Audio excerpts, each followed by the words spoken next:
Hello, so welcome back to my channel. I am going to talk today about the Essential Tarot. The only reason I bought this deck was because I adored the image on the cover, which is the High Priestess card. I was pleasantly surprised by how much I liked the imagery of this deck. I will say mostly the major arcana. It is a more pip style deck. There are some images that will help you remember what the keywords are of that card if for some reason you kind of blank. There are some things that might be able to help you, but you can also use it a little bit more intuitively too. So I guess that is a positive of this. I was a little worried at first when I was starting to look through the cards that they were going to be a little bit cheesy. But what's interesting is even though some of the clothing styles span different eras and centuries, it actually has kind of a modern feel to it, which was interesting. It comes in a box. I don't like these boxes because it comes in a box. Yes, it does come in a box, Julie. Okay. But it comes in one of those boxes that like slides. And I don't like that because I'll pick it up and then all the cards go flying out. But that's the box. The inside's really pretty. I don't know if you can see in there. Let me see. There we go. There's a little moon patterns. It's really pretty on the inside. It comes with a book, small little book, and it explains the meaning of the cards, the minor arcana as well. Some of the cards, where are they? It'll actually give you like fun facts about the cards. I really appreciate that. I do like that a lot. The card stock is ridiculously thick, like ridiculously thick. And if anybody from this company is listening, please change the card stock. This is crazy, crazy, crazy thick and heavy, and it's a bear to shuffle. Oh, and this deck, I should say, it is by Chloe Zarka Grinsir. So I don't want to forget to give the author credit. But as you can see, there's no bend. There's no bend in this. This is crazy. So if you do an overhand shuffle, it shouldn't be too much of an issue, right? Not too bad, but the issue arises when we try to do this. Look at that. You can't bend them. And I have really strong hands. It's like, it's wackadoo. They're not coated. You can see, I don't use this deck that often, and you can see there's already, I hope you can see it, there's already starting to be a little bit of wear on them. They just feel like uncoated cardboard. So it would be nice to see a coating on it. So it just feels like paper stock. So these are not gonna wear the best. But I've used this deck quite a few times, and it's just, it's manageable for me, but somebody with smaller hands or weaker hands or who may have mobility issues, this is not going to be a fun deck for you. What else can I say about them? I think most of what I can say is going to be done when I show you all the cards individually. I like this deck. I can't say it excites me. It's a neutral deck. I think if you're in the market for a neutral deck, this could be a good one. The illustrations are sweet. They're not threatening. So if you're reading for somebody who may be a little bit more intimidated by tarot, it's a non-threatening deck. But as you can see, the minor arcana are sort of pip-esque styles. So if you're used to the Two of Swords on the Rider-Waite-Smith, this isn't necessarily going to ping you. But again, it does leave room for intuitive interpretation, which I like that sometimes. So if this is kind of what you're looking for, this might be a good deck if you need a neutral deck or if you want to try. Okay, so here is the major arcana for the Essential Tarot. And here is the Fool. He has a black dog in this version instead of the traditional white dog. There's no mountains in the background. The skies are clear. The sun is shining. He still has his little rucksack on his back. His feather is full of vitality, meaning he's ready to go. It's an okay Fool card. It's not my favorite Fool card, but it does the job, and I know what it means, and there's definitely some symbols in there to help me find a little bit more depth if I need to. But I like these major arcana. I like them more than I actually thought I would. This picture, the High Priestess, which is on the cover, is what made me want to buy this deck. What I like about these three, having them lined up next to each other, is the High Priestess feels like she's the focus of the Magician and the Empress. And I feel like this High Priestess gives off the most potent energy of all the cards. I like that the Magician is conjuring up the elements to pass on to the Priestess. And the Empress seems to be relying on the Priestess to continue to help her growth.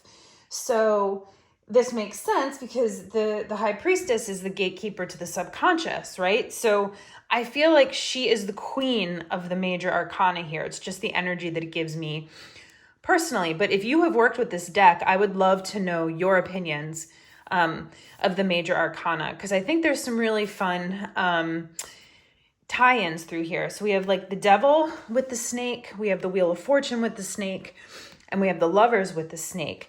So it's sort of like when you're dealing with unhealthy, repetitive cycles and toxicity, the wheel can turn. The only way to get out of it is to allow the wheel to turn, to shine light on it, so you can make better choices moving forward. So that snake is being woven throughout here.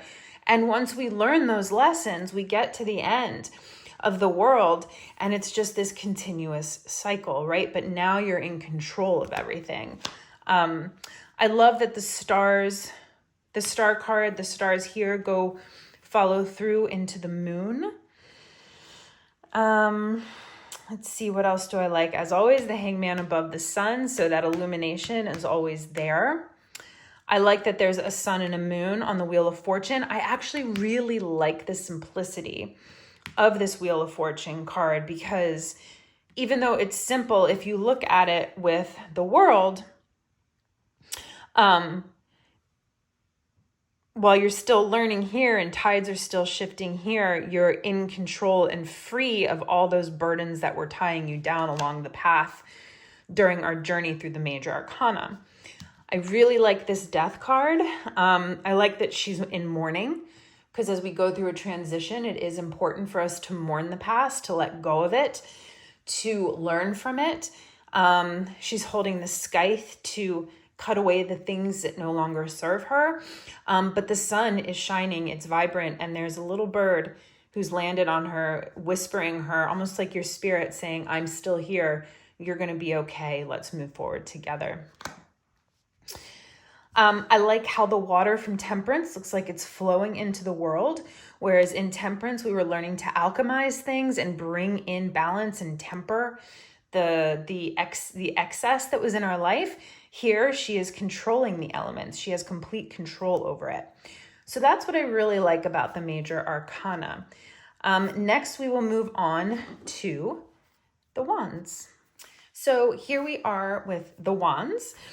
And as you can see, it is more of a Marseille style, a Pip style than Rider-Waite-Smith, but there are illustrations to sort of give you keywords to help you figure it out. Though this wreath, I'm assuming, I'm used to seeing the canopy with the Four of Wands, but it could be easy to confuse it with the Six of Wands because we're used to seeing that wreath of victory in the Six of Wands. But they're okay. There's nothing really stands out to me so much in this. I do like the Two of Wands. It almost feels like you're taking the flame and the potential of the ace and really starting to embrace it and create balance and bring potential to life by planning out your next steps. The Three of Wands, you're looking forward, you're looking into the future which that can make sense. So there are some images that can remind you of the Rider-Waite-Smith if that's what you're accustomed to. Where I feel it doesn't work so well is with the court cards.